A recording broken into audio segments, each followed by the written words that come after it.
Buenas tardes, podemos comenzar la segunda sesión.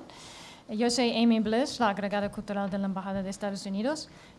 Para mí es un gran placer estar aquí con vosotros, con ustedes, esta tarde y de presentar esta segunda sesión. Por razones también del tiempo, quería decir solamente que como embajada estamos muy contentos a colaborar y trabajar con el Consejo y también en estos eventos y programas de este año que son tan importantes para nuestros dos países. Comenzamos con el primero relator, que es Andrés Reséndez, y quiero presentarlo a ustedes. Andrés Reséndez es profesor del Departamento de Historia en la Universidad de California, Davis. Sus primeros estudios los realizó en la Ciudad de México, especializándose en Relaciones Internacionales en el Colegio de México. Obtuvo su doctorado en Historia en la Universidad de Chicago.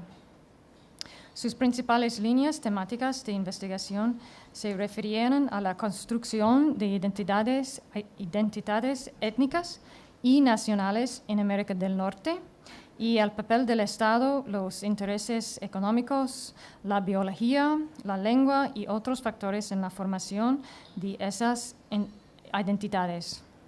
Entre sus publicaciones destacan, los títulos son en inglés, A Land So Strange, The Epic Journey of Cabeza de Vaca, sobre la expedición de Álvaro Núñez Cabeza de Vaca desde Florida hasta México entre 1528 y 1536. Changing National Identities at the Frontier, Texas and New Mexico, en 1800 y 1850. Explora la formación de identidades en la frontera septentrional de México en las décadas anteriores a la Guerra Mexicano-Estadounidense. A Texas Patriot on Trial in Mexico, José Antonio Navarro and the Texas Santa Fe Expedition. José Antonio Navarro fue un mexicano tejano quien apoyó la secesión de Texas de México en 1835 y 36 y después participó en una expedición desastrosa que pretendía anexar parte de Nuevo México a la República de Texas. Capturado por las autoridades mexicanas en 1841, fue juzgado por traición en la Ciudad de México. El núcleo de este libro es la transcripción de ese juicio. And also Caught Between Prophets and Rituals, National Contestation in Texas and New Mexico. El título de su conferencia es El desafío del océano mayor del mundo, aventuras y infortunios de los primeros españoles en el Pacífico. Muchas gracias, profesor Reséndez. Muchas gracias.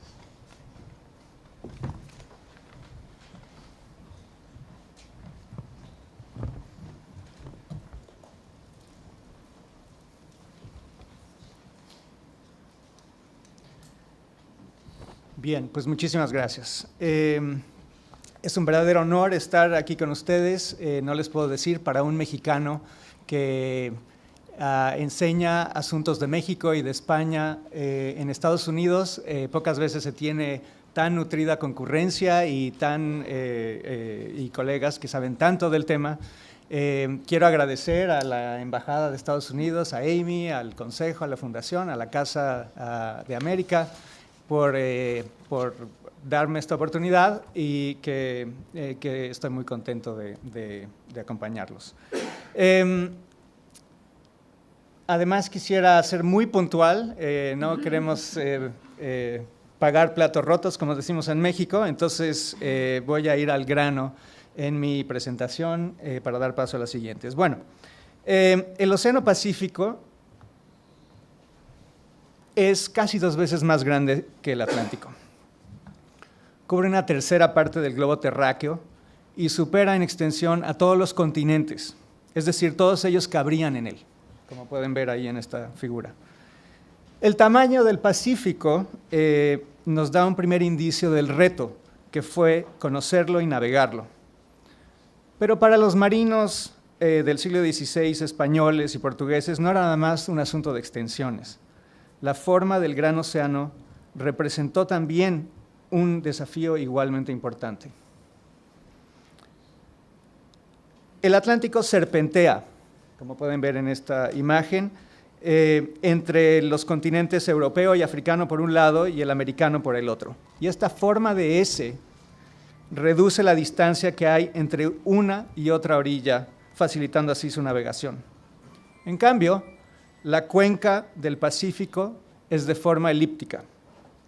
Su diámetro mayor va de este a oeste y es 4 veces mayor que la distancia entre Europa y América. Es decir, hay que imaginar la proeza de Colón y multiplicarla por 4 para entender lo que significó ir de América a Asia. Otro asunto que debieron tomar en cuenta los primeros exploradores del Gran Océano fue el de los puntos de abastecimiento.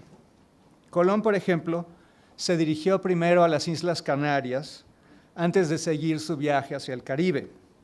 Durante este trayecto, el almirante contó con corrientes favorables, vientos alisios, que lo llevaron a América sin que tuviera que tropezarse con zonas de calma que dificultaran el viaje. A una sola generación de distancia de Colón, los primeros navegantes europeos del Pacífico no solamente se enfrentaron a un océano mucho más grande y casi circular, sino que además carecían de estaciones donde pudieran abastecerse.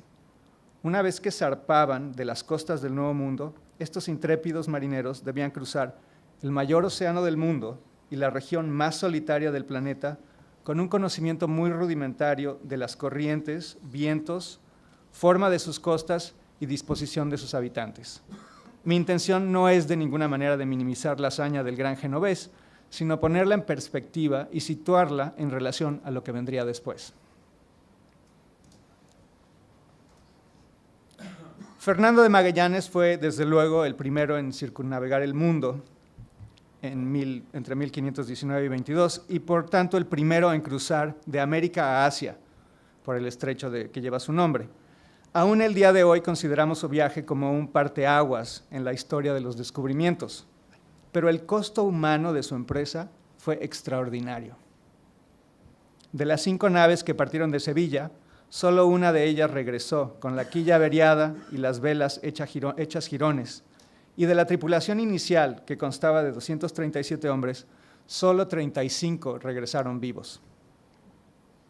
Desgraciadamente, la expedición de Magallanes no fue un caso excepcional, sino que resultó ser más bien la norma de lo que serían los viajes en el Pacífico durante la primera mitad del siglo XVI. España buscó insistentemente abrir su propia ruta hacia el oriente, y para ello envió al menos 4 flotas.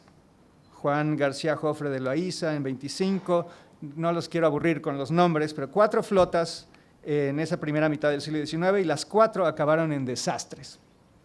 La mayoría de estas naves encallaron, sus tripulaciones murieron de hambre o de frío, vencidas por las enormes distancias y falta de provisiones, y otras más sucumbieron ante los ataques de los nativos del Pacífico. Curiosamente, y esto es muy importante, todas estas flotas lograron pasar de América a Asia con relativa facilidad. Relativa.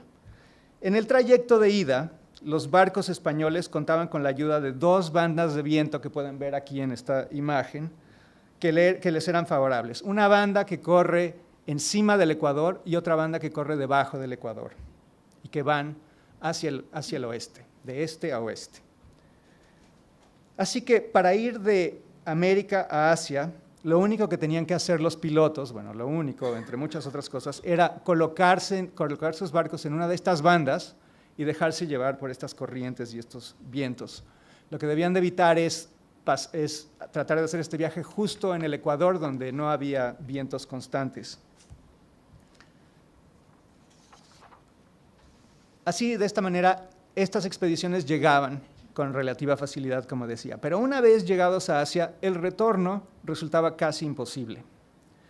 El verdadero problema al que se enfrentaron estos navegantes era el de la famosa vuelta. Uno de los barcos de Magallanes, el Trinidad, fue el primero que intentó regresar desde Asia a América. Partiendo de las islas de la Especiería, el Trinidad primeramente navegó hacia el norte, hasta una latitud, nos dicen, de 42 grados, es decir, hasta la isla más al norte del archipiélago de Japón. Dotado de una intuición extraordinaria, el piloto del Trinidad intentó de esta manera salirse de la banda de viento que les eran contrarias y tratar de regresar a América. Una vez llegados a esta latitud, el Trinidad enfiló la proa hacia América, dando así comienzo a un agónico regreso. Durante 5 meses, estos hombres tuvieron que soportar terribles hambrunas, fríos extremos, sin que lograran encontrar vientos favorables que condujera al Trinidad hasta el Nuevo Mundo.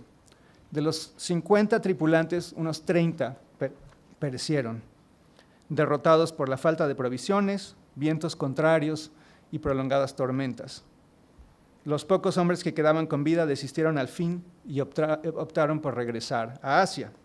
Este primer intento dejó ver muy claramente que la vuelta constituiría un reto mayúsculo para navegar el Pacífico. Unos cuantos años más tarde, Hernán Cortés, el famoso conquistador de México, tuvo que enfrentarse al mismo problema. Apenas 9 meses después de haber derrocado al Imperio Azteca, Cortés se lanzó a la conquista del Pacífico, estableciendo un astillero en la costa oeste de México, y en 1527, sorprende la energía de Cortés, lanzó su primera flota hacia el Pacífico. Consideró durante algún momento él mismo ir de capitán de esta flota, pero finalmente le cedió el puesto a su primo, Álvaro de Saavedra, y Saavedra, igual que las anteriores, logró llevar esta armada hasta la Especiería, a pesar de que la quilla estaba haciendo algo de agua. No me imagino navegando el Pacífico con una quilla que estaba haciendo agua, pero en todo caso lo logró.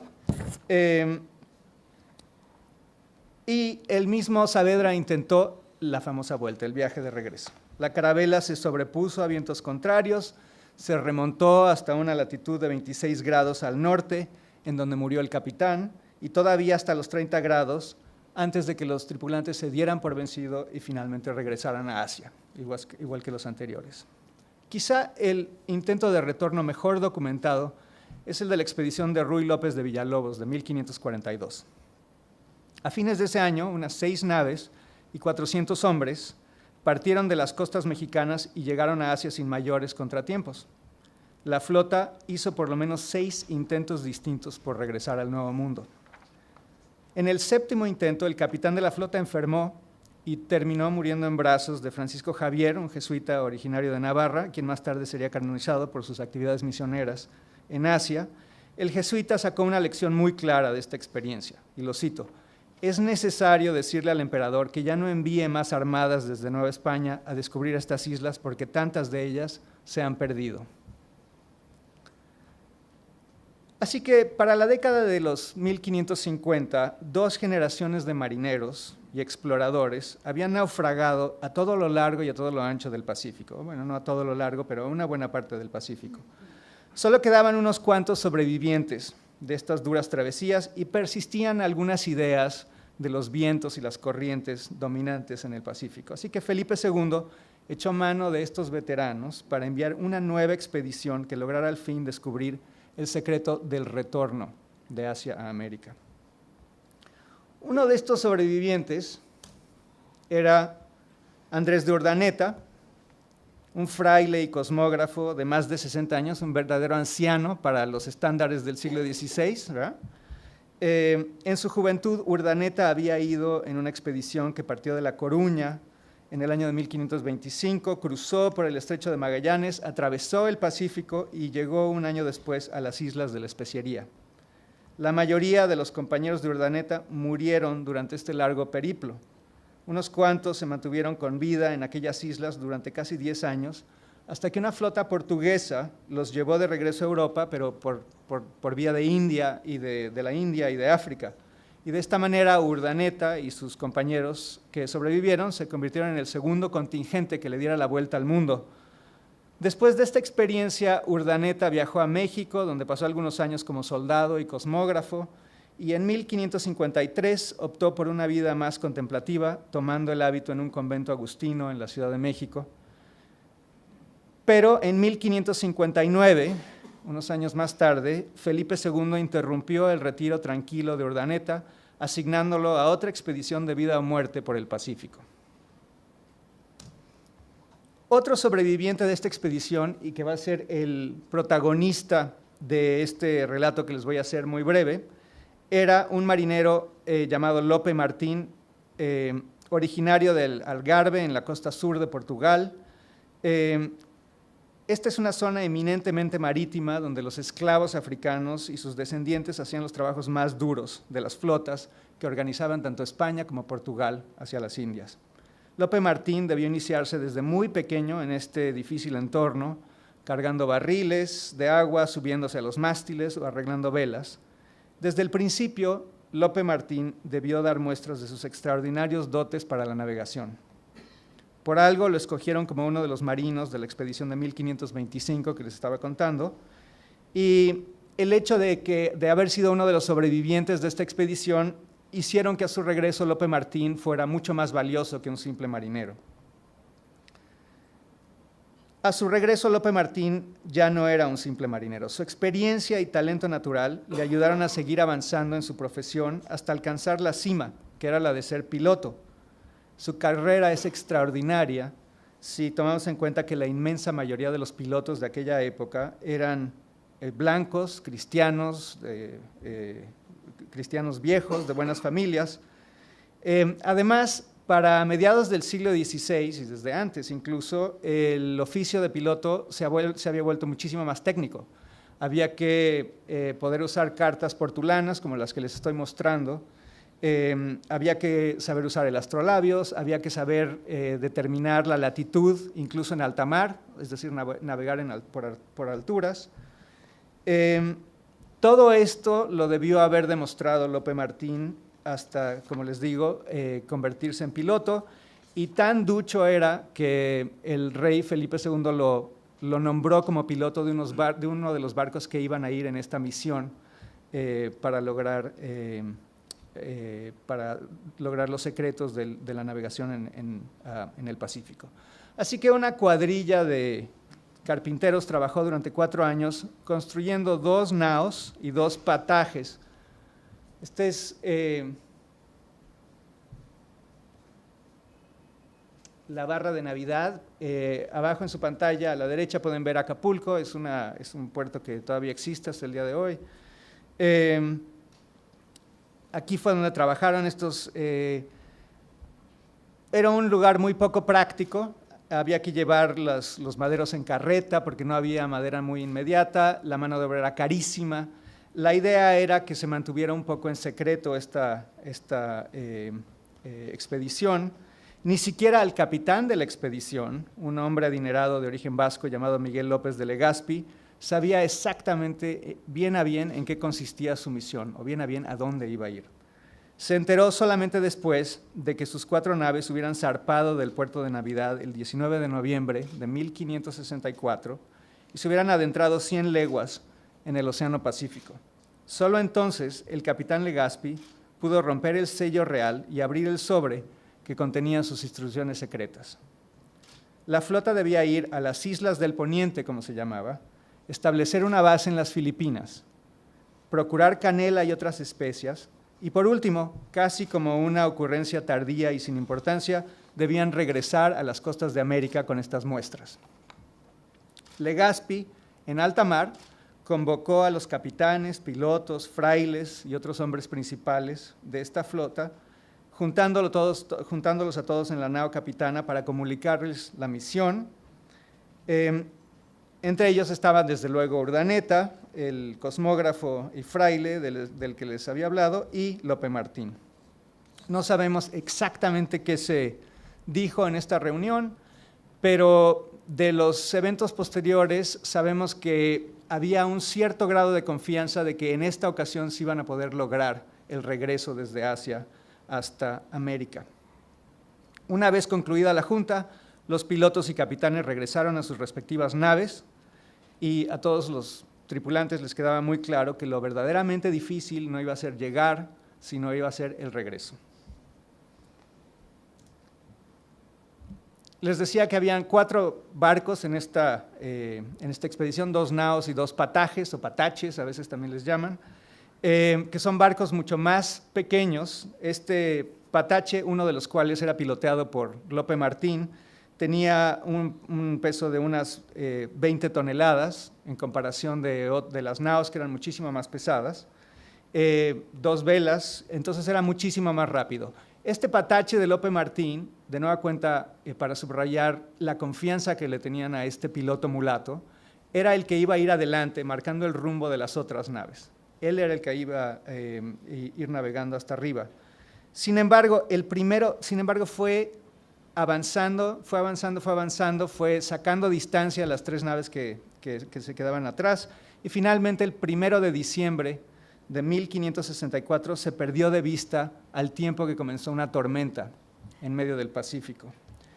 Aquí hay 2 versiones, una que Lope Martín desde el principio tenía la idea de separarse y de desertar de la expedición para ir a conseguir especias y luego venderlas, quizá en Europa o en alguna otra parte, y la otra es que fue la declaración del capitán de este barco, que efectivamente fue una tormenta y que no hubo nada que pudieran hacer, que pusieron un farol y finalmente nunca encontraron a los otros barcos y tampoco pudieron encontrarse en otros puntos que habían establecido antes para encontrarse en caso de que se separaran. Lope Martín y sus compañeros se apresuraron a llegar a Asia. Proyectaron una línea directa hacia el poniente, se encontraron con varios atolones e islas minúsculas, probablemente del archipiélago de las Carolinas, y le dio, igual que estaban mencionando en la sesión anterior, le dieron nombres líricos a algunas de estas islas de las Carolinas. De hecho, en un mapa holandés de Petro Plancio de 1594 aparecen algunas de estas. Por ejemplo, había un lugar en donde nada más encontraron a 2 nativos y le llamaron la isla de 2 vecinos.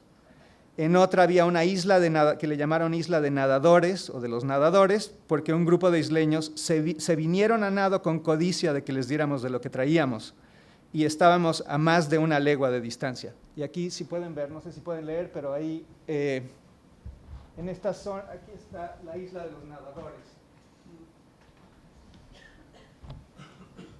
Una tercera isla la llamaron Isla Mira Cómo Vas, porque estaba rodeada de una barrera impenetrable de corales. También está hasta allá, hasta la esquina de esta imagen.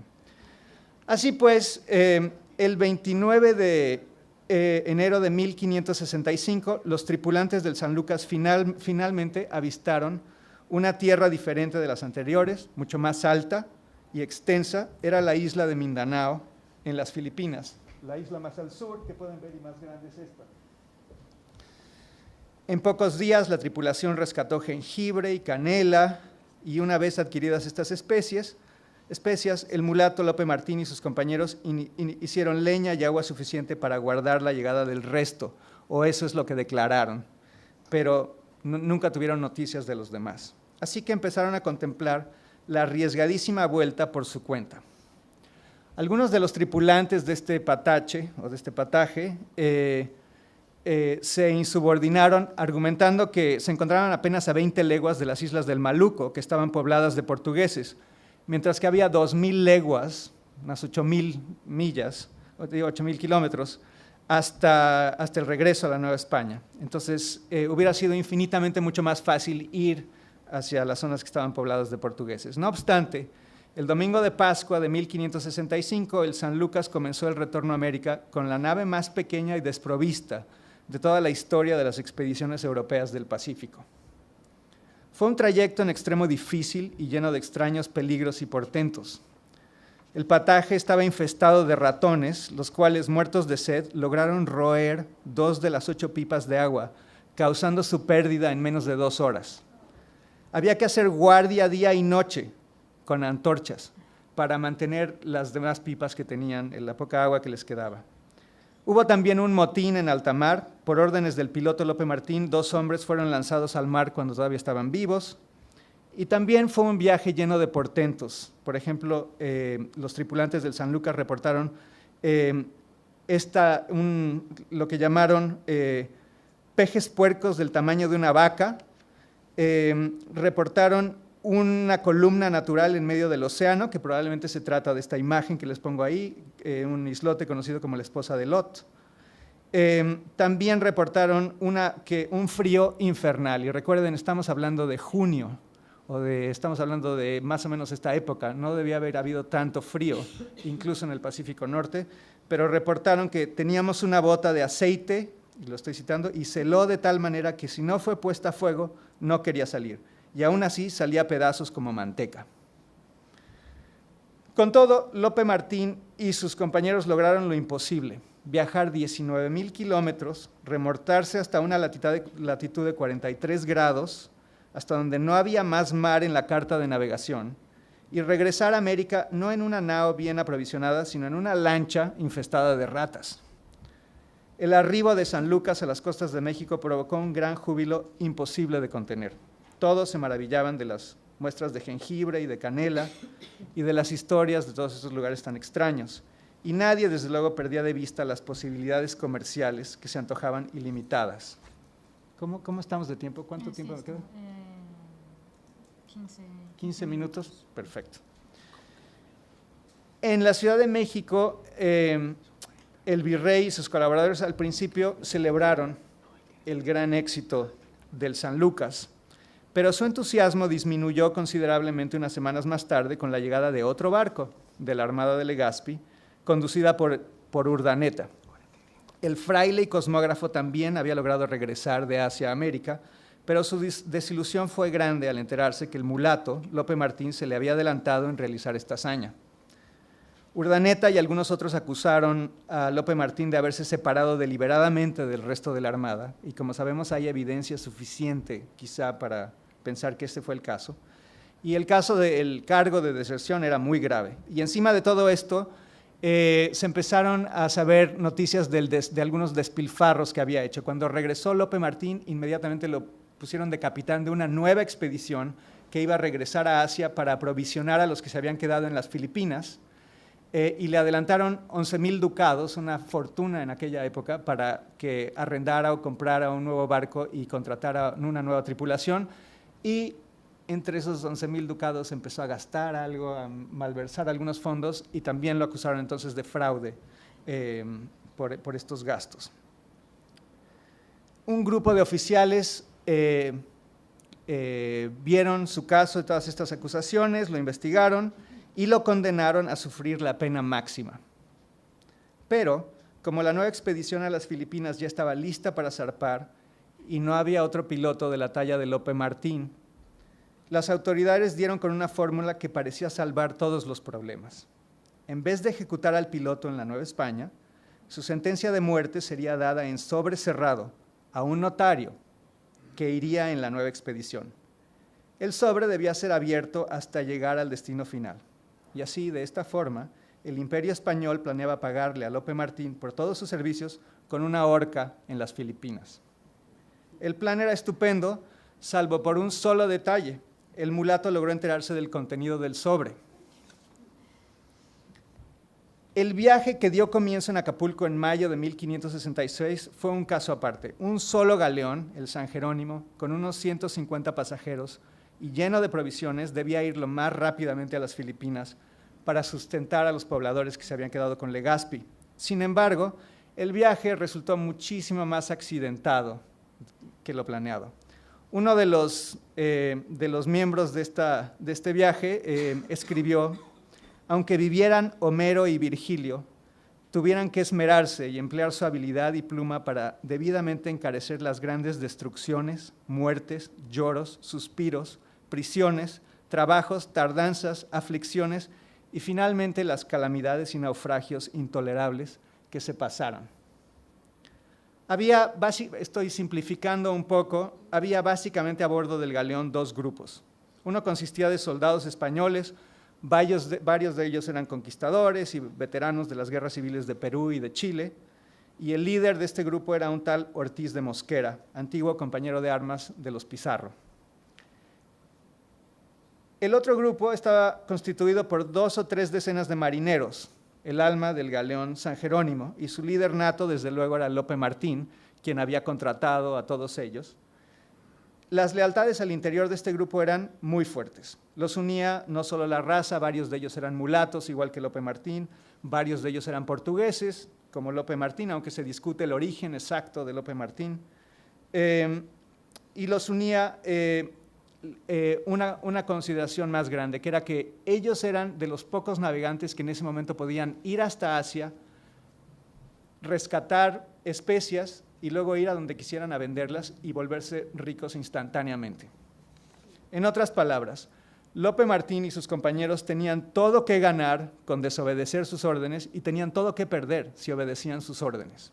Esta era la situación en la que se encontraban. Bien,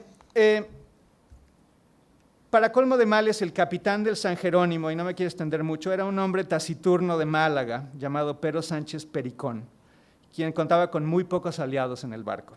Uno de los pasajeros lo describió como un mísero melancólico, enemigo de afabilidad y amigo de la soledad, codicioso, aunque lo teníamos en reputación de cristiano, según era devoto de orar. Era amigo de su propia opinión y parecer y no tan prudente cuando el cargo requería. Además de ir viajando con su hijo, llevaba un caballo que mantenía bajo cubierta y al cual visitaba constantemente. El drama a bordo del San Jerónimo transcurrió con la precisión de una obra de teatro de Shakespeare. El primero en morir fue el propio capitán. Una mañana se despertó con la noticia de que su caballo había sido apuñalado en el corazón y yacía en un charco de sangre. Pericón enfureció y ofreció una recompensa de 400 ducados a quien delatara al culpable. Nadie reclamó el dinero, pese a que varias veces el piloto Lope Martín había criticado en voz alta al capitán, diciendo que su caballo comía mejor y bebía más agua que los pasajeros. Para entonces, Lope Martín se sentía muy seguro porque sus marineros habían establecido una alianza con los soldados españoles y ambos grupos básicamente ejercían control absoluto del barco. Una vez eliminado el capitán Pericón, la tenue alianza, sin embargo, entre soldados españoles y marineros al mando de Lope Martín empezó a deshacerse. En la mañana, después del motín, los hombres de a bordo eligieron a Ortiz de Mosquera como capitán, pero de un tanto un poco inexplicable, el conquistador, ex compañero de los Pizarro, se mostraba indeciso e incluso incapaz de tomar el liderazgo. Mosquera insistía en que había hombres de más valor que él en el galeón y pedía, y lo cito, que no lo llamasen capitán, sino que según hasta allí, y que él haría según su entender. Indudablemente a Mosquera le preocupaba que lo acusaran de haber incitado el motín que resultó con la muerte del capitán. Pero en todo caso, trató de paliar la situación diciendo que Mosquera estaba decidido a llevar al barco hasta las Filipinas como era la misión original. Desde luego, esto de nueva cuenta colocó a Mosquera como un enemigo natural de Lope Martín, quien, si quería salvar su vida, tenía que eliminarlo de alguna manera. Y así trató primero de sobornarlos. Aquí voy a… ¿Ya me quedan unos 5 minutos? 10. Ok. Trató primero de sobornar a los conquistadores, diciéndoles que él los podía llevar a donde quisieran y podían rescatar lo que quisieran. Sin embargo, Mosquera, como les digo, temeroso de que lo acusaran de motín, dijo, no, nos vamos a ir a las Filipinas. Así que Martín, para evitar la horca, tenía que eliminarlo. Y así una mañana, mientras Mosquera almorzaba en cubierta un poco de tocino y vino, el piloto y sus secuaces lo vinieron a acercar. Todavía había alegría y risas cuando, como lo cuenta un testigo presencial, en poca instancia le echaron unos grillos, en buena conversación y risa, y lo mismo él se reía, y no se le daba mucho porque no pensó que el negocio se extendía más. Finalmente Mosquera preguntó ya algo alarmado, ¿qué niñerías son estas? A lo cual Lope Martín con estas terminantes palabras le respondió, confesaos que habéis de morir. Los marinos acusaron a Mosquera de haber promovido el motín, como había temido desde siempre, a pesar de que sabemos que los marinos fueron los que mataron al primer capitán. Lo ahorcaron y lo echaron al mar como era costumbre en esos momentos. En esos galeones bueno, no sé, a lo mejor también los del Caribe, pero en estos del Pacífico era común que las armas las tuvieran en un depósito y quien controlaba las llaves del depósito controlaba básicamente el barco. Y en este caso, después de haber eliminado a Mosquera, los marinos buscaron por todo el barco, eliminaron a aquellos que fueran leales a Mosquera y lograron confiscar las armas y ponerlas en este depósito que ahora controlaban los marineros de Lope Martín. Pero todavía los conquistadores eran una gran mayoría a bordo, entonces esta ventaja inicial se iba a desvanecer porque los conquistadores ya sabían quién era verdaderamente el enemigo a vencer y se empezaron a organizar para tratar de hacer algo al respecto. Así que Lope Martín concibió un último engaño para deshacerse de todos estos hombres militares. Perdón, se me pasó decirles, esta es una aproximación del regreso de Urdaneta a México. Bien, pero estamos en alta mar, en este barco yendo hacia las Filipinas. El piloto mulato llegó a lo que se conocía como las Islas de los Barbudos, las Islas Marshall actualmente, y recaló en Ugelang, que si lo ven está hasta el lado izquierdo de sus pantallas. Exactamente, gracias.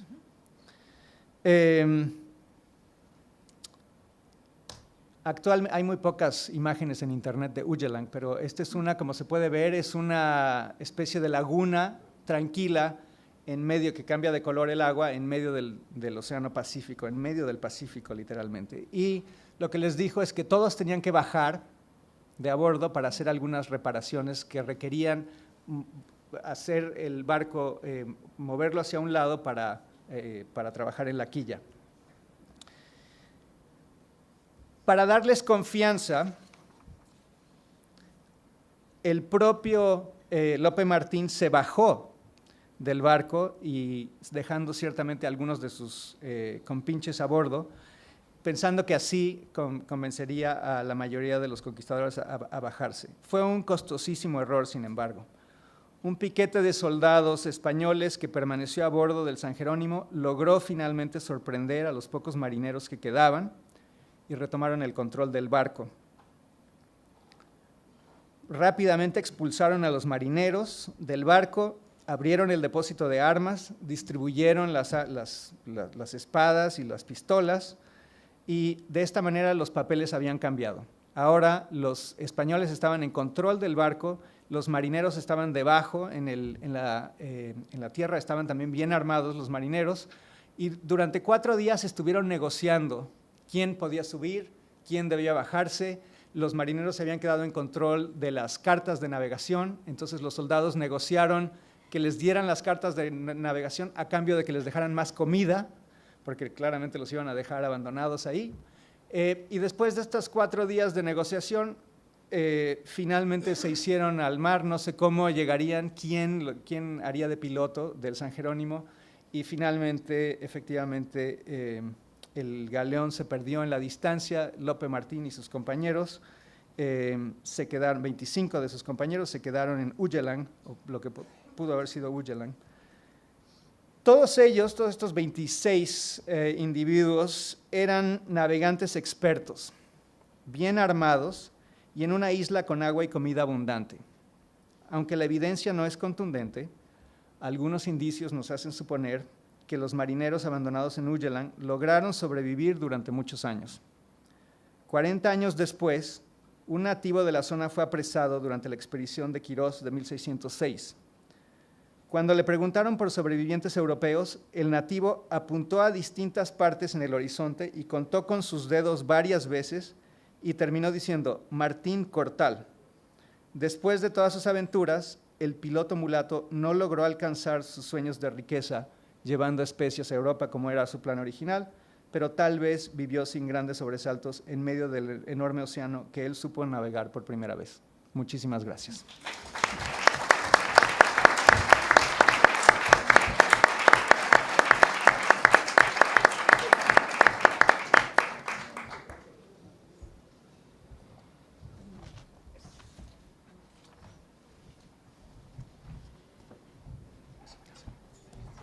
Muchas gracias.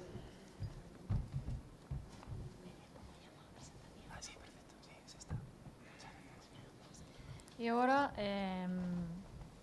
quiero presentar al profesor Miguel Luque, que es profesor titular y secretario académico del Departamento de Historia de América, Primo Universidad Complutense de Madrid. En la actualidad es el secretario general de la Asociación Española de Estudios del Pacífico y el secretario general de la Asociación Española de Americanistas.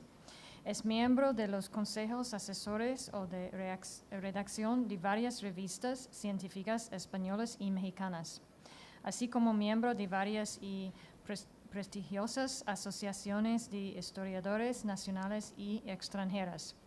Ha realizado estancias de investigación en varios países y ha dirigido y participado en varios proyectos de investigación. Sus principales líneas temáticas de investigación son el derecho indiano o hispanoamericano, la historia de Iberoasia o la presencia española en el Pacífico y especialmente en las Islas Filipinas. Es el autor o editor de 14 libros publicados y de más de un centenar de trabajos impresos en diversos países relacionados con los temas de su especialidad. Destacan fronteras del mundo hispánico, Filipinas en el contexto de las regiones liminares novohispanas, coordinado con Marta Manchado López, y Imágenes del Mundo, Enrique de Otal y Rick, diplomático y viajero. El título de su contribución es Océano Pacífico, Océano de Intercambios. Muchas gracias. Muchas gracias. Muy buenas tardes. Mis primeras palabras hoy aquí son de agradecimiento, en primer lugar, a la Fundación Consejo España-Estados Unidos por su amable invitación para estar hoy aquí en esta prestigiosa tribuna, a la Casa de América por su acogida y también a la Embajada de Estados Unidos y, por supuesto, a la profesora Silvia Hilton por todo el esfuerzo, trabajo e ilusión que ha puesto en conseguir que este encuentro sea hoy una realidad. Yo voy a hablar del Pacífico como océano de intercambios y como océano de comunicaciones también, y como vía de comunicación y también de vía de intercambio cultural, centrándome en el Galeón de Manila. Antes de 1511-1513, el Océano Pacífico no había sido navegado por los europeos, ni siquiera había sido avistado. Era casi un tercio de la superficie de la Tierra. Era la última gran frontera que se ofrecía al hombre sin salir de su pequeño planeta. El principal objetivo perseguido por la corona en lo referente a aquellas latitudes fue el proyecto de poner aquellas tierras en valor para España, para lo cual era necesario establecer una vía de acceso desde la Nueva España al Extremo Oriente en viaje de ida y de vuelta, única posibilidad para la monarquía hispánica de rentabilizar el gigantesco esfuerzo de comunicar y controlar tan alejados territorios. La secuencia de los hechos, ya explicada en anteriores intervenciones, pone de manifiesto la extrema dificultad que para las naves españolas suponía cualquier viaje de ida y, sobre todo, de vuelta desde el Extremo Oriente. Diferentes condicionantes demostraban el desmesurado esfuerzo y las mínimas contrapartidas económicas obtenidas. Ya han sido referidas algunas de estas expediciones, por lo que yo no me voy a detener en mencionarlas. Simplemente señalaré que hubo 3 focos de difusión de estas expediciones, desde la propia península ibérica, desde el Virreinato de la Nueva España y desde el Virreinato del Perú, desde la primera de Magallanes Elcano de 1519-22 hasta la de Pedro Fernández de Quirós de 1606. Fue precisamente esta expedición, la de Pedro Fernández de Quirós, la última hispana en realizarse en aguas del Pacífico durante el siglo XVII. La corona, acuciada por múltiples problemas en los más variados escenarios del planeta, decidió no continuar con nuevas exploraciones. Habría que esperar hasta el siglo XVIII para volver a ver la iniciativa regia concentrada en las aguas del Pacífico. Las expediciones científicas al Pacífico Sur, procedentes del Virreinato del Perú o de la Nueva España, también las expediciones hacia la costa noroeste. Para aquel entonces, las exploraciones de otras potencias europeas en el Océano Pacífico, británicas, francesas, rusas, eran ya un hecho y marcaron el final de una etapa y el inicio de los serios problemas de seguridad para las posesiones españolas basadas por las aguas de dicho océano. Pero regresando al siglo XVI, y una vez que la monarquía hispánica renunció a las Molucas por el Tratado de Zaragoza de 1529, la exploración hispana del Océano Pacífico fue replanteada. En primer lugar, ninguna expedición a la Mar del Sur volvería a salir de los puertos peninsulares. A partir de entonces lo harían de enclaves novohispanos o peruanos. En segundo lugar, los esfuerzos se concentrarían en el grupo de islas que Magallanes bautizase como San Lázaro y que más tarde serían rebautizadas con el nombre de Felipinas, en nombre del príncipe don Felipe, futuro Felipe II. A estos esfuerzos habría que sumar el de la necesidad de descubrir la ruta del tornaviaje. Las dificultades, por tanto, se presentaban como insalvables. Por un lado estaba el problema estratégico constituido por las especias, aunque es cierto que los reinos de las Indias, el Nuevo Mundo, lo que luego más tarde se llamó América, iba superando con creces las viejas expectativas de las Molucas. A ello habría que sumar el inconveniente logístico existente al no haber hallado una vía de comunicación que permitiese el retorno de las Filipinas hacia la Nueva España. Por último, había un grave problema táctico al tener las naves que retornar entonces por la zona controlada por los portugueses. El 21 de noviembre de 1564 se designó como jefe de la expedición, como ha dicho antes el profesor Reséndez, a don Miguel López de Legazpi, que fue para quien Dios nuestro Señor tenía guardada esta empresa, en palabras de Hernando de los Ríos Coronel, un personaje interesantísimo de estos primeros tiempos de las Filipinas españolas. La conquista de las Filipinas se sitúa entre el año 64 y el año 72, que es el año de la muerte de López de Legazpi. Al finalizar la primera etapa de esta conquista de las Islas Filipinas, su conquistador envió en 1565 un primer navío de registro con las peticiones de mercedes que hacía para sí y para los miembros de su hueste, el cual inauguraba, usando las palabras del gran pensador mexicano Alfonso Reyes, una gran circulación oceánica que habría de perdurar hasta comienzos del siglo XIX. Planteadas estas consideraciones preliminares, pasamos a continuación a analizar el galeón de Manila desde tres ópticas o perspectivas, como vía de comunicación, como ruta comercial y como medio de intercambios culturales. Comenzamos por la primera, el galeón de Manila como vía de comunicación. Tras el descubrimiento del archipiélago por la expedición de Fernando de Magallanes, Juan Sebastián Elcano y su posterior conquista por Miguel López de Legazpi, las Filipinas quedaron adscritas como gobernación y capitanía general al virreinato de la Nueva España. La hispanización de las islas y la apertura de la ruta del galeón de Manila a Acapulco marcaron este periodo. El galeón de Manila no solo fue un vehículo de intercambio económico, sino que también propició el intercambio cultural entre ambas riberas del Océano Pacífico, la asiática y la americana. Al inicio de la ruta no hubo una reglamentación precisa en lo referente al número y el tamaño de los galeones. Esta circunstancia cambió en 1593, cuando el número de navíos fue limitado a 2, aunque fue crónica la irregularidad en el tránsito oceánico. En lo que se refiere al tonelaje, si este siempre fue mayor del legalmente permitido. Durante los siglos XVI y XVII, los barcos más utilizados fueron las naos y los galeones, mientras que ya en el siglo XVIII los navíos más utilizados fueron los navíos de línea. Tanto la ruta de ida de Acapulco-Manila, que zarpaba normalmente en el mes de abril, como la del retorno de Manila a Acapulco, que que tenía lugar cuando zarpaba la flota en el mes de junio, eran largas y llenas de dificultades. Desde Acapulco hacia las Filipinas se cubrían más de 2.000 leguas. El tornaviaje de mayor recorrido se tardaba en hacer unos 5 o 6 meses, aunque en el 1724 el galeón La Sagrada Familia tardó hasta 9 meses en recorrer la travesía. Junto a la plata novohispana, en el viaje de ida, para pagar el situado, con el que se atendía a las necesidades administrativas y militares de la administración insular, como junto a las mercaderías asiáticas, en el viaje de retorno, iban y venían la tripulación, que variaba en cuanto al número, y por supuesto también un nutrido pasaje compuesto por funcionarios civiles, por militares, por religiosos y por comerciantes. Todos ellos, a veces de diferentes procedencias, hacían del galeón una auténtica Babel flotante, lo que no era más que un fiel reflejo del incipiente cosmopolitismo de la ciudad de Manila, especialmente a partir del siglo XVIII.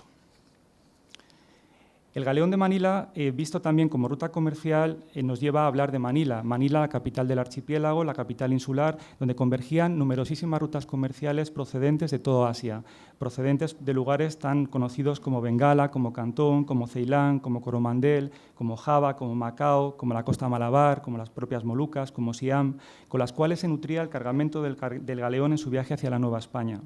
Compuesto, entre otras mercancías, por seda torcida, floja y cruda en madejas, tejidos de seda, de algodón ya trabajados, porcelanas chinas y japonesas, loza, marfil, finos muebles de marquetería con incrustaciones, corales, rutas comerciales donde jugaron un papel fundamental los mercaderes chinos, los conocidos por los españoles como sangleyes, que tan importante papel jugaron en la vida insular y cuya relación con la población hispana del archipiélago, especialmente de la ciudad de Manila, fluctuó siempre entre la aceptación y el rechazo.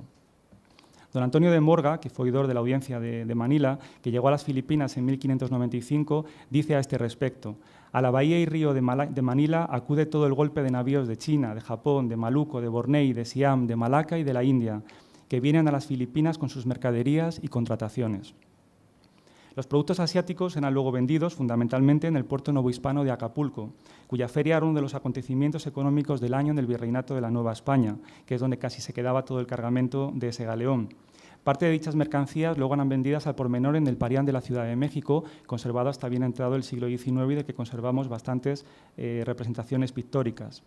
Las vicisitudes de este tráfico marítimo mercantil han sido bien tratadas de manera magistral por muchos y variados historiadores a lo largo de todo el siglo XX y también en tiempos muy recientes. En sus primeros años de vida del galeón de Manila, también conocido como nao de China o galeón de Acapulco, funcionó de manera libre y sin limitaciones legales, como antes decía, pero ya fue a partir de 1593 cuando se comenzó a imponer una serie de restricciones que fueron cerrando cada vez más la ruta y blindándola en su conexión con la Nueva España para impedir sobre todo la conexión con el Perú, aunque esta también se siguió produciendo durante todo el siglo XVII a pesar de la prohibición real. Ya en el siglo XVIII, los Borbones promulgaron cuerpos legales completos con respecto al tráfico del galeón, con el fin principal de disminuir el tráfico de los comerciantes novohispanos por el Océano Pacífico de una forma libre, especialmente entre Filipinas y Perú, y de impedir los contactos comerciales propios. Causa principal de la constante fuga de metales preciosos al continente asiático y competencia importante para los comerciantes andaluces, especialmente los que se dedicaban al comercio de la seda. Dicha fuente de ingresos, la del galeón, se veía enriquecida además con otras fuentes de ingresos procedentes del archipiélago, como podían ser los productos de las encomiendas, los de las haciendas de las órdenes religiosas allí asentadas, las diferentes formas del tributo indígena y, por supuesto, con el situado que se seguía enviando desde la Nueva España para el mantenimiento de la administración civil, eclesiástica y militar insular. En el siglo XVIII, con la llegada hacia Asia y concretamente a las Filipinas españolas de los ecos de la Ilustración, a través de los misioneros, viajeros, comerciantes europeos, se comenzó a intentar abrir nuevamente hacia nuevos mercados las islas Filipinas, aunque eso siempre contó con la oposición de la corona y especialmente de los grupos fácticos de que controlaban el comercio del galeón en la Ciudad de México y también en la ciudad de Manila. Diferentes acontecimientos internacionales del siglo XVIII pusieron en peligro esta ruta secular del galeón de Manila. Concretamente, la Guerra de la Oreja de Jenkins, del año 39 a 1748, tuvo como consecuencia la captura en el año 1743, del galeón Covadonga por el almirante Lord Anson, primer lord del almirantazgo británico, que capturó la carga del galeón Covadonga. También, previamente, en el año 1709, el corsario Rogers había capturado en la Baja California el galeón Encarnación. Habían sido dos de los grandes acontecimientos graves para la economía de las islas y del virreinato en general. También durante la ocupación británica de Manila, en 1762-63, durante la Guerra de los 7 años, se produjo una consecuencia económica grave para la situación del galeón, agravada además por diferentes rebeliones indígenas a partir del año 55 y por el nuevo secuestro en el año 63 de los caudales que llevaba a Filipinas el galeón Santísima Trinidad. Todo ello hizo ver a la monarquía hispánica que debía introducir nuevos cambios en la economía del archipiélago para controlarlo y para mejorar su situación, o si no, acabaría perdiéndolo. No tenemos aquí tiempo, pero muy interesantes son los estudios que hizo el profesor Jover Zamora a mediados de los 50 del siglo pasado en relación a la atención que prestó Carlos III a toda la cuestión del Pacífico, incluso como rey de Nápoles, previendo que iba a subir al trono de España a la muerte de su hermano Fernando VI sin herederos. Mucho se ha escrito y discutido acerca de si el movimiento ilustrado y las reformas que fueron promovidas en el archipiélago durante el siglo XVIII, la creación de la Real Sociedad de Amigos del País en Filipinas, el Real Consulado de Manila, creado en el año 69, tuvieron consecuencias positivas para el archipiélago de una manera inmediata. Lo que sí es cierto es que, aunque de manera inmediata no tuvieron esas consecuencias deseadas, sí las tuvieron después en el siglo XIX, como también se ha demostrado en estudios no muy lejanos a nuestro tiempo, ¿no? donde se ha visto que todo el desarrollo económico de las Filipinas en el siglo XX fue gracias en parte a esa reforma dieciochesca de la segunda mitad del siglo XVIII. Por último, y para ir terminando, vamos a hacer un recorrido por el galeón de Manila como medio de intercambios culturales. Decía siempre mi maestro, el profesor Cabrero Fernández, que el galeón de Manila no fungió exclusivamente como una vía de comunicación e intercambio comercial, sino que fue, a lo largo de los siglos en que se mantuvo, una verdadera vía de intercambios culturales. En el cargamento de los galeones que venían de Filipinas viajaban sedas, decíamos antes, porcelanas, mobiliario y un largo etcétera que, al ser recibido en la Nueva España y en otros puntos del destino, llegó a influir en los gustos y también en las tendencias estéticas occidentales. Este es un tema muy amplio, como todos los tratados hasta ahora aquí, pero sirvan algunos de estos ejemplos como muestras de lo que digo. La porcelana azul y blanca de la época Ming, tanto en la decoración como en formatos, influyó en la factura de la cerámica de los talleres de Talavera de la Reina en Toledo y de Puebla de Los Ángeles en México. La inspiración de las pagodas orientales de origen de las esbeltas torres orientalizantes de la iglesia de San Hipólito, el patrón de la Ciudad de México. La influencia china en la indumentaria femenina novohispana, con la presencia de rebozos o chales de seda bordada, así como en el vistoso atuendo de la famosa China poblana, muy conocida. El Cristo de la iglesia del Colegio de las Vizcaínas en Ciudad de México, que está vestido con una túnica blanca procedente del luto de una princesa de la corte imperial china. El uso novohispano del papel de seda, también llamado papel de China o papel manila, con el que se fabricaban, y aún hoy se fabrican, por influencia chinesca, farolillos, cometas, guirnaldas decorativas para muchas fiestas. Iglesias, conventos, oratorios particulares a uno y otro lado del océano, donde encontramos tallas de marfil hispano-filipino. Los servicios de porcelana oriental, algunos ya fabricados en China o en Japón a gusto europeo, inundaron las mesas de las principales familias europeas y americanas. Y, por supuesto, la influencia de las lacas y las taraceas de procedencia oriental en las manufacturas novohispanas de Olinalá, en el actual estado de Guerrero, y de Tonalá, en el actual estado de Jalisco. Pero esta proyección no fue unidireccional de Oriente a Occidente, sino que desde la Nueva España se llevaron también a Filipinas objetos, palabras y tradiciones novohispanas, cuyo estudio seguirá requiriendo de una mayor atención en los próximos años. Para concluir, a lo largo de este recorrido panorámico hemos podido comprobar cómo la ruta del galeón de Manila fue algo más que una mera prolongación del sistema de flotas y galeones establecido por la corona española en el Océano Atlántico, sino que fue una ruta marítimo-mercantil con unas dinámicas propias. En los últimos tiempos, diferentes investigadores están estudiando el tráfico de ciertos productos como vehículo de conocimiento, de gustos sociales y también del pensamiento de los sectores sociales que los adquirían. Una nueva línea de investigación en donde el análisis de los puntos de origen de los productos de lujo importados, de sus redes comerciales, de sus destinatarios, abre todo un nuevo y fascinante campo de posibilidades. Es por ello que quizás sea esta una de las perspectivas de análisis desde las que se pueda acometer una nueva revisión de conjunto del Galeón de Manila. El inicio de los movimientos emancipadores novohispanos supuso el fin del Galeón de Manila. En el año 1811, los independentistas mexicanos se apropiaron de un navío lleno de plata que formaba parte del situado destinado a Manila, y en 1813, y a propuesta de las Cortes de Cádiz, se decretó la suspensión del trayecto. En 1815, el barco Rey Fernando partió del puerto de Acapulco hacia Manila. Su singladura fue la última de un galeón de Manila propiamente dicho. No obstante, el tráfico marítimo mercantil entre ambas orillas del Océano Pacífico no solo no se vio interrumpido, sino que continuó bajo nuevas formas. Muchas gracias.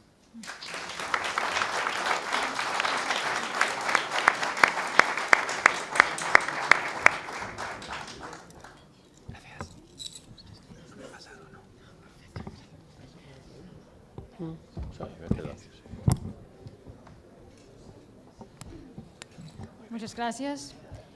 Para la última presentación, quiero presentar a Rafael Rodríguez Ponga Salamanca. El profesor pertenece al Cuerpo Superior de Administradores Civiles de Estado desde 1984. Actualmente es el secretario general del Instituto Cervantes y también es el presidente de la Asociación Española en Estados del Pacífico. Ha sido secretario general con rango de subsecretario en la Agencia Española de Cooperación Internacional entre 2001 y 2004, y así como director general en los Ministerios de Educación y Cultura y de Asuntos Exteriores.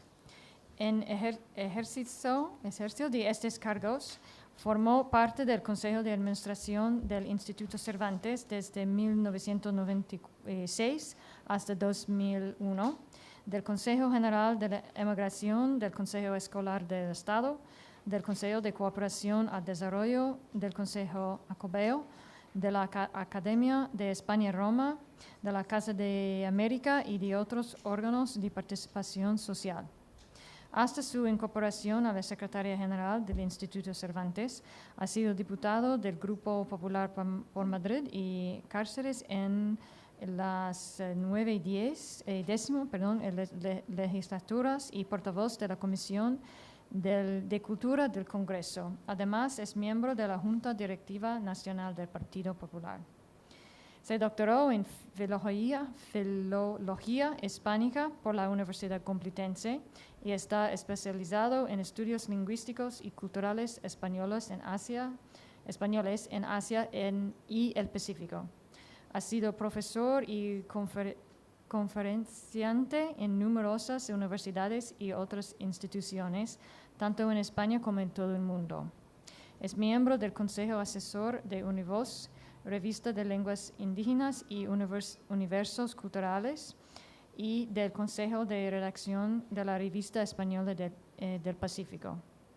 Es autor de numerosas publicaciones sobre la diversidad cultural y lingüística y sobre elementos de lengua española en las Islas Marianas, Filipinas, Australia y otros lugares del Pacífico.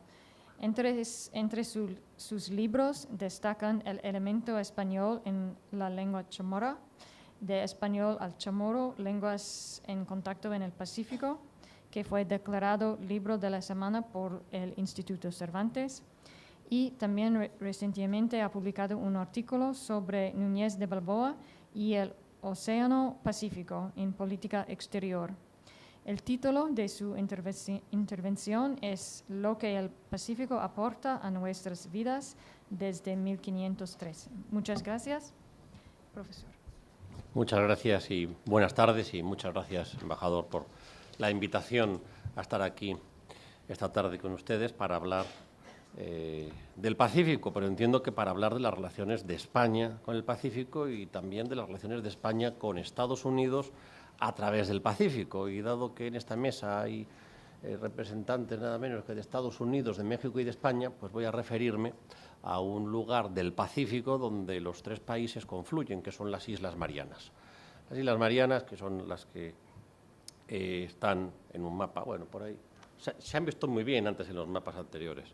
Están, digamos, a la derecha de Filipinas, debajo de Japón y arriba de Australia, pues fueron, digamos, visitadas por primera vez por Elcano y Magallanes en 1521, en esa primera vuelta al mundo a la que se ha referido el profesor Reséndez, vuelta al mundo, por cierto, culminada por Juan Sebastián Elcano. Pobrecillo Magallanes, pero le mataron. El mérito de dar la primera vuelta al mundo es del español Juan Sebastián Elcano. Y efectivamente allí se produjo ese primer contacto, pero fue después, en esa siguiente expedición, a la que también se ha referido, la de Legazpi y Urdaneta, 1565, cuando las Islas Marianas quedaron incorporadas a la corona española. A partir de entonces empieza un continuo mestizaje entre españoles, mexicanos, filipinos, japoneses, chinos y, por supuesto, y la población local. Lo interesante es que ese mestizaje biológico, que también pasa en una gran parte de las posesiones españolas, allí se traduce en un mestizaje lingüístico. El español no sustituyó a la lengua originaria, sino que el español se mezcló con la lengua originaria. Es un fenómeno muy interesante de mezcla, de lengua mixta, en fin, ahí podemos discutir mucho sobre cuál es el fenómeno que da lugar al chamorro moderno, en el cual hay un 50% de vocabulario de origen español, que no está nada mal. No quiere decir que lo entendamos, quiere decir que es de origen español desde el punto de vista etimológico. Fíjense ustedes que el 80 o el 90% del vocabulario español procede del latín, y un hispanohablante no entiende un texto latino. Es decir, estamos hablando de etimología desde el punto de vista lingüístico. Pero el caso es que no solo se produce una inmensa cesión de palabras de una lengua a otra en el léxico, sino que hay preposiciones, conjunciones, numerales, formas verbales, de manera que la lengua originaria se vio profundamente transformada hasta llegar al chamorro moderno como una lengua mixta. No discutamos ahora el concepto, admitamos, y yo defiendo que sí pueden existir lenguas mixtas cuando tienen dos raíces, o como el lago que recibe aguas subterráneas, al mismo tiempo recibe el agua de la lluvia. Pero la presencia de hispanohablantes, digamos, con poder o con presencia cultural y política, cesa con la guerra hispano-norteamericana de 1898. En ese momento llega una flota americana, en el momento toma, sin un solo tiro, porque no hizo falta, la isla de Guam, Al año siguiente la isla de Guam ya sí fue ocupada efectivamente por las tropas americanas, y el año siguiente, el 99, el resto de las Islas Marianas, las Marianas del Norte, fueron vendidas por España a Alemania, junto con Carolinas y Palaos, para pasar en la Primera Guerra Mundial a Japón y en la Segunda Guerra Mundial a Estados Unidos. Es decir, hoy las Islas Marianas están conformadas por 2 territorios, ambos bajo soberanía de Estados Unidos. Y la lengua hablada por una gran parte de la población local sigue siendo el chamorro, y sigue siendo aquel chamorro hispanizado que han heredado de sus abuelos, con la diferencia de que ahora los hablantes de chamorro son todos, al mismo tiempo, simultáneamente, hablantes también de inglés, con lo cual se está produciendo la anglificación de una lengua originaria hispanizada, lo cual es un fenómeno interesantísimo porque se produce un conjunto de fenómenos de contacto uno tras otro, cuando además el inglés allí es la lengua común entre personas de origen no solo chamorro, sino filipino, coreano, japonés y, por supuesto, estadounidense. Es decir, conviven varias formas de inglés, conviven varias formas de chamorro, aunque decimos que el chamorro es una, pero claro, hay un chamorro más anglificado, hay un chamorro más tradicional, en fin, es una lengua que está en un proceso verdaderamente interesante. Pero dado que el título que he puesto es, como he puesto, en fin, lo que el Pacífico aporta a nuestras vidas desde 1513, y dado que empieza ya el verano, pues espero que comprendan lo que quiero decir sobre la importancia del Pacífico en nuestras vidas. Cuando ustedes vayan a la playa este verano, si es que tienen la suerte de ir a la playa, y yo espero que sí, se darán cuenta de que ir a la playa no forma parte de la cultura europea. Durante siglos los europeos no han ido a la playa. Los puertos de mar tenían junto al mar o la playa el puerto para los pescadores, pero el pueblo siempre tendía a estar hacia adentro. No solo en el Mediterráneo, por si había moros en la costa, también en el Cantábrico.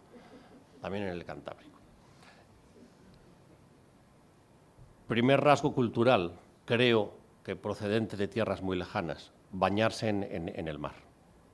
No, eso no forma parte de la cultura europea. Sí forma parte de la cultura de las islas del Pacífico, están todo el día bañándose en los atolones y son aguas muy tranquilitas porque están bien protegidas. Incluso en islas como en Vanuatu han llegado a hacer música con el agua. Están tantas horas dentro del agua que, claro, pom, plis, plas, acaban haciendo música. Vinieron a Zaragoza hace unos años de allí y la verdad es que fue verdaderamente espectacular. Pero si además en la playa ven ustedes un chiringuito con hojas de palma y tal, pues a lo mejor les empieza a evocar un poquito más las islas del Pacífico. Si además ven ustedes mismos que llevan un traje de baño con unos estampados de flores, de colorines y la toalla también con muchos colorines, piensen un poquito más que eso nuestros antepasados europeos no lo usaban. Si además resulta que por allí hay unos árboles que son eucaliptos, piensen que proceden de Australia. Los eucaliptos tampoco son europeos. Si encima de las olas ven ustedes a unos jovencitos así con unas tablas de surf, piensen que eso tampoco es europeo, eso es polinesio. Y si resulta que alguna de ustedes se pone un bikini, pues piensen que Bikini es una isla de Micronesia, no de Europa. Y si además, así alrededor, se ponen un pareo, piensen que el pareo tampoco es una prenda europea, sino polinesia. Y que la propia palabra pareo nos viene del tahitiano. La hemos incorporado como si fuera nuestra, al pareo, pues todos están contentos, les están... No, es muy reciente y procede de Polinesia. Pero si además, claro, al ir en bikini y tal, pues alguien, en fin, deja al descubierto sus tatuajes, fíjense que tatuaje es también otra palabra polinesia. Es una costumbre, micronesia y polinesia, y es una palabra tatú que nos viene, como tantas otras de la zona, algunas a través del francés o del inglés, pero es palabra polinesia. Y si, por tanto, al estar en bikini, con poca ropa, con pareo, con tal y con tatuajes, pues ven ustedes que ya algún tabú ha desaparecido en nuestra sociedad, piensen que la palabra tabú también es polinesia y que hasta el concepto de tabú resulta que nos viene de los llamados mares del sur. Es decir, ¿Cuántas veces se dice que la presencia europea en no sé dónde tal ha destruido sus culturas? Y yo me pregunto por qué nosotros damos por supuesto que nuestra cultura se ha mantenido. Porque precisamente el contacto con las islas más remotas y más pequeñas del mundo entero lo que ha hecho es cambiar absolutamente nuestra cultura, modificar nuestros hábitos y tomarlos tan como nuestros que ya ni pensamos ni nos damos cuenta, como si hubiera un tabú que impidiera reconocer que gran parte de nuestra cultura resulta que nos viene de las remotísimas islas del Pacífico. ¿Y cuándo empezó todo esto? ¿Cuándo empezamos los europeos a dejar de ser europeos y a ser polinesios o micronesios si no lo sabíamos? Pues todo empezó cuando un día de San Miguel, un tal Núñez de Balboa se metió en el agua en una playa de Panamá en las costas del Pacífico y comprobó con sus compañeros que el agua era agua de mar, era salada porque la bebieron para comprobarlo, y allí hubo un notario que levantó acta y además previamente un sacerdote había cantado un Te Deum para dar gracias a Dios. Así que cuando ustedes vayan a la playa este verano, beban agua para comprobarlo y piensen, si no les hará falta también, un notario para levantar acta, un sacerdote para dar gracias a Dios, porque efectivamente las consecuencias de ir a la playa pueden ser inmensas. Fíjense, si Núñez de Balboa no tuvo consecuencias importantes para todos nosotros cuando empezó aquello. ¿Y cómo lo vamos a conmemorar? Pues aparte de con esta mesa redonda y otros múltiples actos, en la parte que a nosotros nos corresponde por la Asociación Española de Estudios del Pacífico, pueden imaginarse que nos lo tomamos con auténtico entusiasmo. Y por parte del Instituto Cervantes, en el cual trabajo yo ahora mismo, pues lo más importante que vamos a hacer es el Congreso Internacional de la Lengua Española, que va a ser en Panamá, coincidiendo precisamente con todos los actos conmemorativos oficiales. Primero habrá la Cumbre Iberoamericana de Jefes de Estado y de Gobierno, a la que irán sus majestades los reyes y el presidente del Gobierno, con todos los jefes de Estado y de Gobierno de Iberoamérica, precisamente para conmemorar este 5º centenario del descubrimiento del Pacífico. Habrá el homenaje allí en Panamá a Núñez de Balboa y posteriormente la celebración del Congreso Internacional de la Lengua Española, al que están todos ustedes invitados, y si van para allá, pues nos vemos en Panamá celebrando este 5º centenario. Muchas gracias.